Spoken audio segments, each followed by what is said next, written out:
In Nicaragua, public rage was growing over the murder of Doris Jimenez. It was directed at the young American Eric Volz, and it wasn't hard to see why. Headlines in a leading tabloid almost shouted the accusation that Volz had brutally raped and murdered his ex-girlfriend Doris. This, as American writer Tony D'Souza was getting his teeth into the story for Outside Magazine. Guilty. Why? The vast majority of people, local and expat, were sure he was guilty. And perhaps guilty enough to try to influence Doris's mom, Mercedes. There was a story that she was offered $1 million to make the case go away. That is one that has a lot of legs to it. Somebody did offer her that kind of money? Something happened. I don't think it was Eric's family, anyone on Eric's legal side. Doris's mother denies receiving money from anybody, but she ensured that the story of an attempted bribe went very public. It's a major part of how public sentiment was turned against Eric, trying to buy his way out of a crime in Nicaragua. And when Eric began to appear in court to face rape and murder charges, Doris's mother, Mercedes, was ready. She assembled a huge crowd outside the courthouse.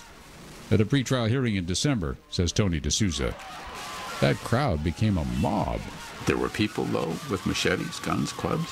What I'm sure of is that it was a big, angry mob, and that some people in that mob would have killed Eric Volz if they had a chance to get their hands on him. Could you hear them? Sure.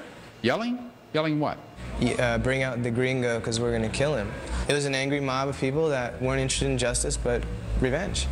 After his hearing, Eric, in his prison-issued garb, was led from the courthouse and into the mouth of the mob. What happened after that was me running for my life from hundreds of people. They were chasing you? Yeah. I was handcuffed, no shoelaces, and my pants were falling down because the jeans they brought me were too big. U.S. Consul General Mark Mesner says an embassy officer was also caught up. One of the embassy officers that was with him was also attacked by the mob. I mean, they really had to run for their lives.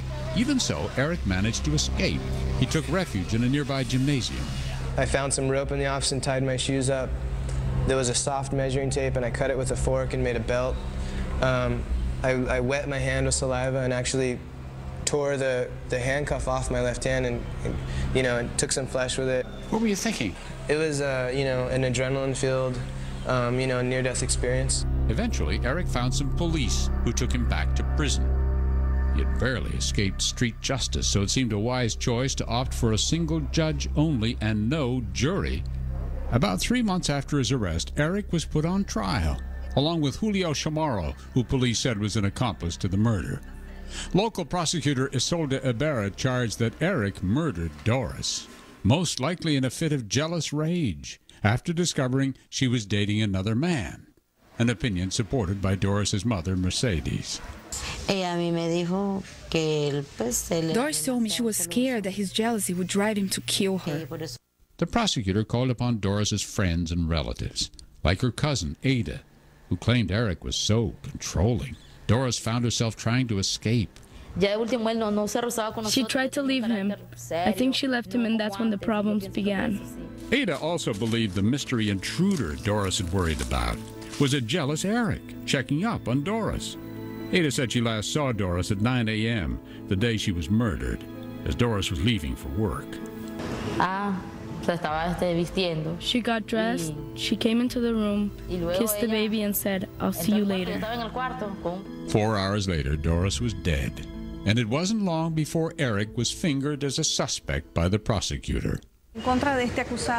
We have testimony that places him directly at the scene when the crime was committed. Investigators determined Doris was murdered in broad daylight just after midday, around 12:30 p.m.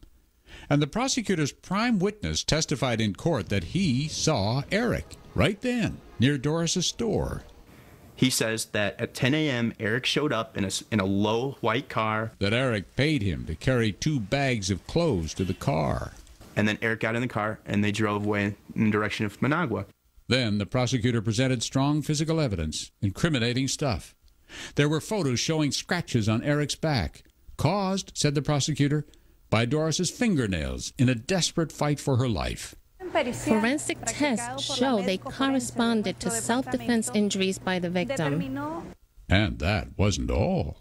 The forensic doctor took a sample from under Eric's nails and found blood there. Must have been Doris's blood, she said. And in trying to avoid punishment for his crime, said the prosecutor, Eric spun the lie that he'd ordered a rental car after hearing Doris was dead, but was caught by a different timeline given by the rental car company, whose employees said he'd called much earlier, saying someone had died. He called around 1 to 1:30 p.m. to rent the car, and according to his testimony, he found out about his girlfriend's death at 2:45 p.m. And what's more, she alleged, Eric did not take delivery of the rental car himself. Someone else signed for it, she said. But then later, she said, Eric tried to persuade employees of the rental car company to cover for him. They were asked by Eric Volz's employees to write a document stating that they had personally delivered the car and that they had seen Eric Volz in Managua the day Doris was killed. Eric Volz, she concluded, was caught in his own lies. There was physical evidence, circumstantial evidence, and critical eyewitness testimony placing Eric at the scene of the crime. All of that taken together appeared to give the prosecutor an ironclad case. Eric Volz, she concluded, brutally murdered his ex-girlfriend Doris Jimenez in a fit of jealous rage. There's no death penalty in Nicaragua, so the prosecutor asked for the maximum, 30 years in prison. But now it was time to hear Eric's side of the story. Finally, all those vicious accusations, those prosecution claims, would be put to rest. Eric's defense attorney was reputed to be one of the best in the land, and the ammunition he had to work with was unassailable, unbeatable. You probably thought, I'll get off. Yes. Or would he?